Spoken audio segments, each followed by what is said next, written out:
कोई कैसी नहीं है ना? नहीं, नहीं, कोई नहीं है। तो ये मेरा घर है।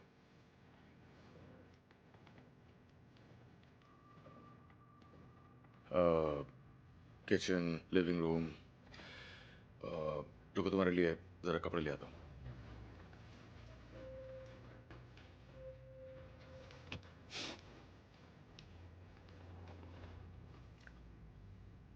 Thank you. डैड को इन कपड़ों का पता नहीं चलेगा। बेडरूम पूरा तुम्हारा ही है। नहीं, मैं तुम्हारा सुनो, बेडरूम नहीं लूंगी। प्लीज, मुझे काम पर जाने के लिए वैसे भी जल्दी उठना है, तो मुझे काउच पसंद है। ये बहुत प्यारा काउच है। तो तुम जब तक चाहो रह सकती हो। Thank you. ओके, थोड़ा आराम कर लो। कल मिलता हूँ।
हे, हाय।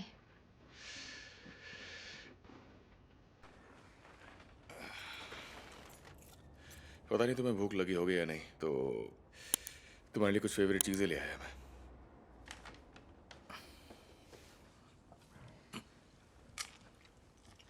अपने फ्यूनरल पर कौन सा गाना बजवाओगे तुम?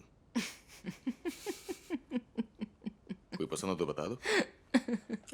इस बारे में कभी सोचा नहीं क्या? तुम्हें कौन सा गाना बजाना है मेरे हाँ, फ्यूनरल पर? मैंने तो अपना सोचा हुआ है। मेरा सॉन्ग होगा क्रीड का With arms wide open, with arms wide open as the cascade is being lowered.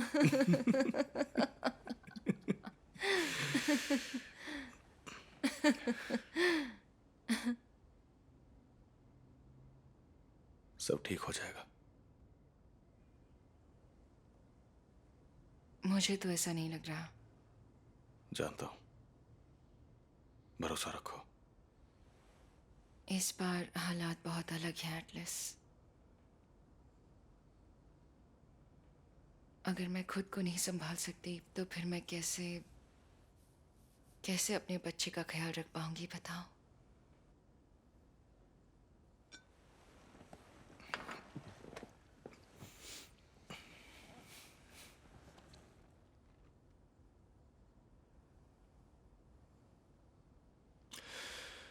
सच्चाई यह है कि मैं उस रात खाली पड़े घर में रहने की जगह ढूंढने के लिए नहीं गया था।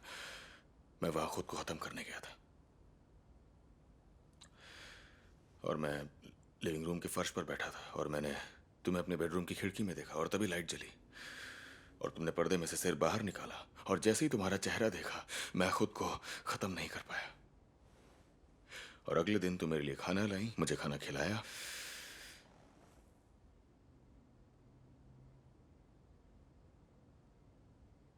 तुमने मेरी तुमने मेरी जान बचाई थी। बस मैं तुम्हें यह बताना चाहता था, तुम ऐसी ही हो। और अगर तुम ये बच्चा रखने का फैसला करती हो तो तुम एक बहुत ही अच्छी मॉम बनोगी और ये बच्चा बहुत खुशकिस्मत होगा।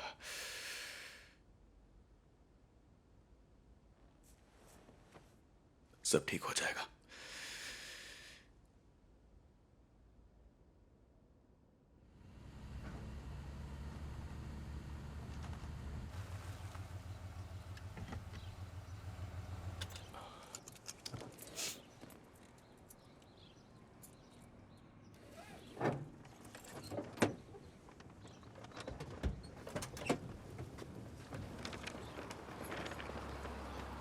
Lily,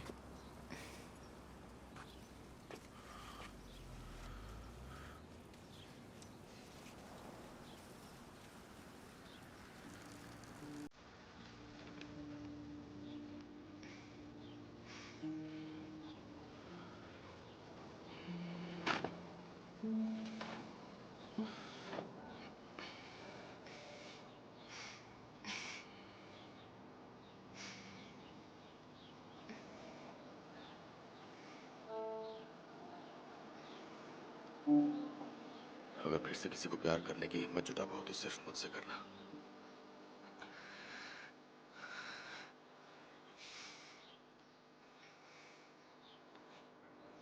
okay?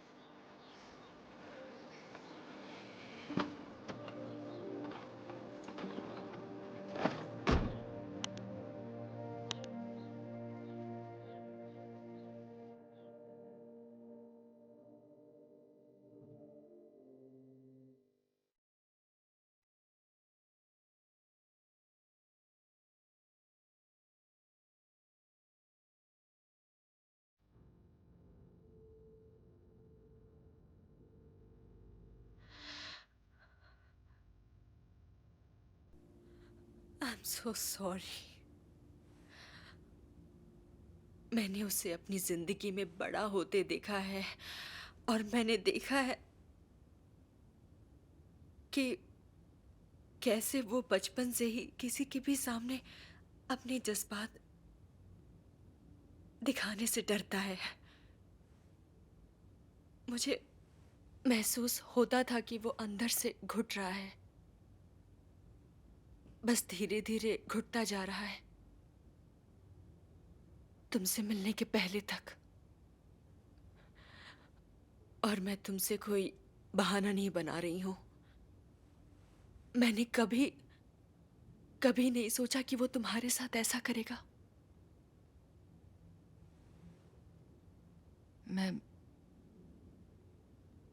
क्या मैं तुमसे पूछ सकती हूँ कि एमरसन कैसे मरा था? हाँ, पूछ सकती हो।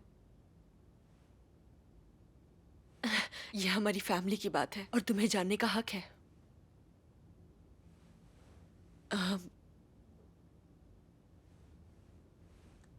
मेरे डैड के पास एक गन थी। रायल और एमरसन घर में खेल रहे थे। वो दोनों काउ बॉयज बने थे और तभी उन्हें वो गन मिल गई। रायल सिर्फ 6 साल का था लिली। वो 6 साल का एक छोटा सा बच्चा था। उसे तो मालूम भी नहीं था कि वो असली गन थी। वो तो बस खेल रहा था। पर तब तक बहुत देर हो चुकी थी। एलिसा, I'm so एमरसन हमारा sorry. भाई था, रायल का बेस्ट फ्रेंड। उस दिन के बाद रायल वैसा नहीं रहा। उसके बाद उसके अंतिम संस्कार पे